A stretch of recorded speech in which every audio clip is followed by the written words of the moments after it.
Rome, July 64th, A.D., 6 days after the Great Fire. The acrid smell of smoke still hung heavy over the ruins of what had once been the beating heart of the Roman Empire. Marcus Flavius stepped carefully through the debris-strewn streets of the Subura district, his sandals crunching on broken pottery and charred wood. The shopkeeper who had sold bread here for 30 years now sat among the blackened stones, staring at nothing. "Gaius?" Marcus called softly to his old friend. "Gaius, it's me." The baker looked up with hollow eyes. His face was streaked with soot and tears that had long since dried. "Everything's gone, Marcus. 30 years of work, my ovens, my home, my daughter's dowry money, all of it. 3 of Rome's 14 districts had been completely destroyed. 7 more lay in ruins. Of Rome's 14 districts, 3 were completely devastated, 7 more were reduced to a few scorched and mangled ruins, and only 4 completely escaped damage. But what came after the fire was perhaps worse than the flames themselves. Within weeks of the disaster, imperial tax collectors began appearing in the devastated neighborhoods. They weren't there to help. They were there to collect. Emperor Nero's grand rebuilding plans required vast sums of money, and someone had to pay for his vision of a new Rome. "Citizens of the Empire," proclaimed the herald in the forum, his voice echoing off the few standing pillars, "by order of Emperor Nero, heavy tributes are imposed on the provinces of the Empire to fund the reconstruction of our glorious city. Additionally, all property assessments within the city will be recalculated to reflect new tax obligations." The crowd murmured anxiously. Many had lost everything and were living in Emperor Nero's hastily erected public shelters or in the open fields outside the city walls. Now they were being told they owed more taxes. Livia, a widow who had lost her small tavern in the fire, clutched her young son's hand tighter. "How can they ask for more when we have nothing left?" she whispered to the woman beside her. To find the necessary funds for the reconstruction, Nero's government increased taxation. Particularly heavy tributes were imposed on the provinces of the empire. To meet at least a portion of the costs, Nero devalued the Roman currency, increasing inflationary pressure for the first time in the empire's history. The devaluation hit the common people hardest. Bread, which had cost 3 sestertii before the fire, now cost 5. Olive oil doubled in price. Families who had survived the flames now faced a different kind of destruction: economic ruin. In the markets that had sprung up in temporary wooden stalls, merchants argued with customers over prices that seemed to change daily. "This is highway robbery," shouted a mason named Quintus, holding up a small amphora of oil. "You want 8 sestertii for what cost 3 last month?" The merchant, himself struggling with increased wholesale costs, shrugged helplessly. "The money's not worth what it was. Blame the emperor's new coins. They're lighter than my wife's cooking." Meanwhile, in the wealthy hills of Rome, a different conversation was taking place. Senator Gaius Calpurnius Piso stood in his untouched villa, overlooking the devastation below. His guest, a fellow senator named Flavius Scaevinus, poured wine with hands that trembled slightly. "He's mad, Piso," Scaevinus said quietly, checking to ensure no slaves were within earshot. "First the fire, whether he started it or not, and now this taxation madness.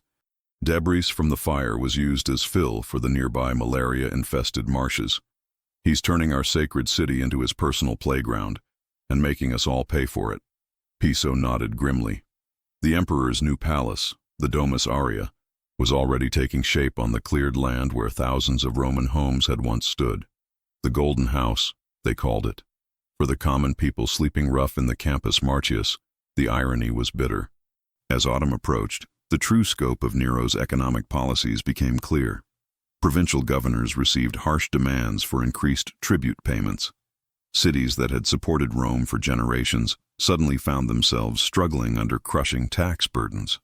The prosperity that had defined the Roman Empire began to crack under the weight of one man's architectural ambitions.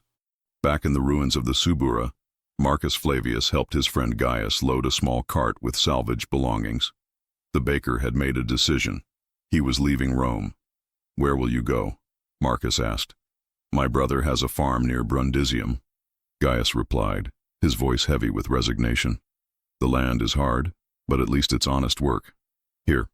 He gestured at the reconstruction crews, the tax collectors, the gleaming marble being carted toward the Palatine Hill for the emperor's palace.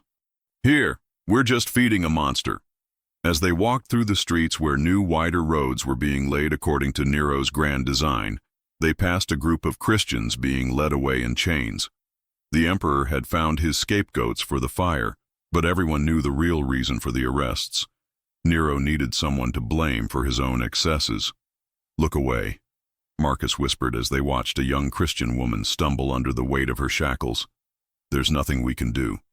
But Gaius stopped and stared. "We're all Christians now," he said quietly. "All of us who dare to question what he's done to our city, to our people. We're all enemies of his new Rome." The first chapter of Nero's post-fire reign was written in the tears of common citizens who had lost everything twice, first to the flames and then to their emperor's ambitions. As winter settled over the ruins, one truth became clear. The great fire had ended, but the real burning of Rome had only just begun. Rome, spring 65 AD, nearly 1 year after the Great Fire. The Senate House, one of the few public buildings in the Forum to survive the fire, felt smaller these days, not because of any structural damage, but because of the fear that seemed to press in from all sides. Senator Marcus Junius Silanus adjusted his toga nervously as he took his seat, avoiding eye contact with the other senators. Emperor Nero had not appeared personally at a Senate meeting in months, but his presence was felt in every whispered conversation, every careful phrase, every piece of legislation that bore his imperial seal. Today's agenda was as grim as it was predictable. New tax assessments, expanded tribute demands, and the seizure of additional property for public works. "The emperor's vision for Rome requires sacrifice from all citizens," announced Tigellinus, Nero's praetorian prefect, reading from an imperial decree. According to Dio Cassius, many were put to death, while many others purchased their lives from Tigellinus for a great price. Provincial assessments will increase by 1/3 this year. Additionally, certain large landholdings within Italy will be requisitioned for the public good. A murmur ran through the assembled senators. Requisitioned was a polite word for confiscation. They all knew what this meant. Nero was running out of money, and he was coming for Rome's wealthy elite. Senator Lucius Antistius Vetus raised his hand tentatively. "Might I ask which estates are being considered for requisition?" Tigellinus smiled coldly. "Those whose owners have shown insufficient loyalty to the emperor's reconstruction efforts." He produced a scroll. "The estate of Senator Gaius Petronius near Cumae. The villa of Senator Flavius Maximus outside Tibur. The vineyard holdings of—" "This is theft." The voice came from the back of the chamber. Senator Thrasea Paetus stood, his face flushed with anger. "We are Roman senators, not slaves to be robbed at will." The silence that followed was deafening. Tigellinus's hand moved slowly to the hilt of his sword. "Senator Paetus, the emperor will be interested to hear of your concerns about his policies." Paetus's friends tried to pull him back to his seat, but the old senator shook them off. "Let him hear. Let all of Rome hear."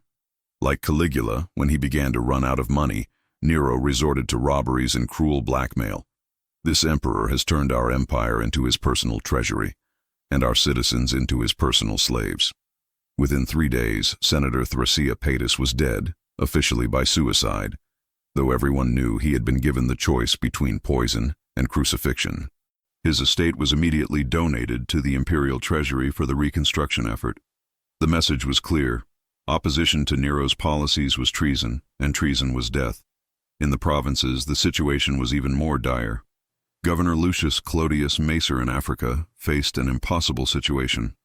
Nero increased taxes and even put to death 6 large landowners in Africa. The emperor's demand for increased tribute had sparked revolts in 3 major cities. When Macer wrote to Rome explaining the difficulties, Nero's response was swift and brutal. "The emperor suggests," read the imperial courier, "that Governor Macer find more creative solutions to taxation problems. The deaths of several wealthy landowners might encourage others to contribute more willingly to the reconstruction of Rome." Macer stared at the message in horror. He was being ordered to murder Roman citizens for their wealth. But he also knew that refusing would mean his own death. The governor's hands shook as he signed the death warrants for 6 of Africa's wealthiest men. Their combined estates would provide enough grain and gold to satisfy Nero's demands for another 6 months. Back in Rome, the construction of the Domus Aurea proceeded with breathtaking speed and expense. The palace complex was designed to cover over 100 acres, stretching across 3 of Rome's 7 hills.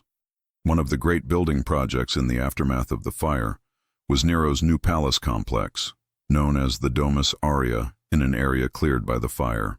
This included lush artificial landscapes and a 30-meter-tall statue of himself, the Colossus of Nero.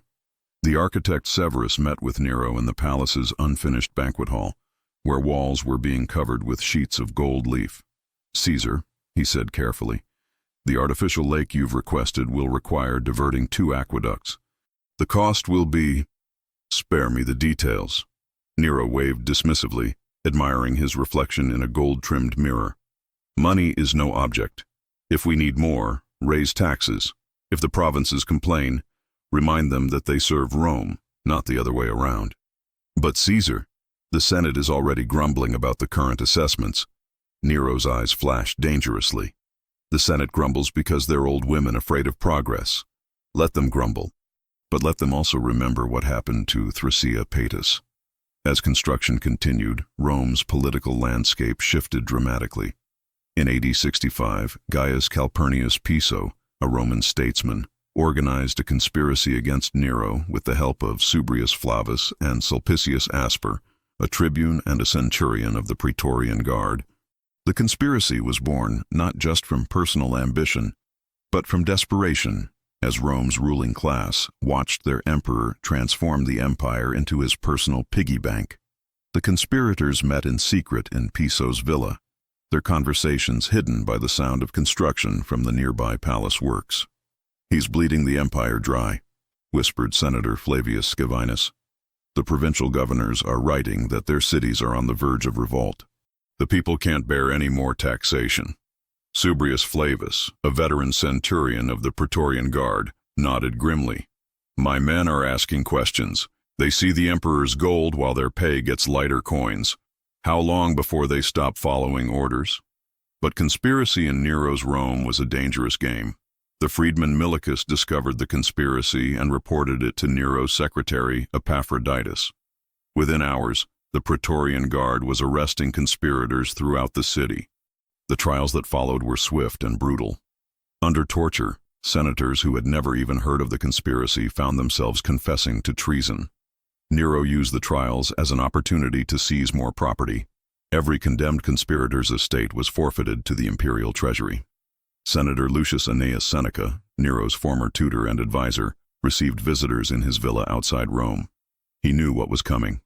"The emperor has decided that my continued existence is inconvenient," he told his wife Pompeia Paulina with remarkable calm. When the imperial messenger arrived with orders for Seneca's suicide, the old philosopher was ready. "Tell the emperor," Seneca said as he opened his veins in a warm bath, "that his teacher's final lesson is this: no amount of gold can buy a man's soul, and no amount of fear can restore a tyrant's legitimacy." By the end of 65 AD, Nero's political and economic policies had transformed the Roman Empire. Provincial cities staggered under crushing tax burdens. The Senate had been terrorized into submission. The imperial treasury was temporarily flush with confiscated wealth, but the cost was the loyalty of Rome's citizens and the stability of the empire itself. In the shadows of the gleaming Domus Aurea, ordinary Romans went about their daily lives under the constant threat of taxation, confiscation, and accusation. They had survived the Great Fire, but they were beginning to understand that the emperor's greed would consume them more thoroughly than any flames ever could. The Golden Palace rose higher each day, a monument to one man's vanity built on the ashes of a great city and the suffering of its people.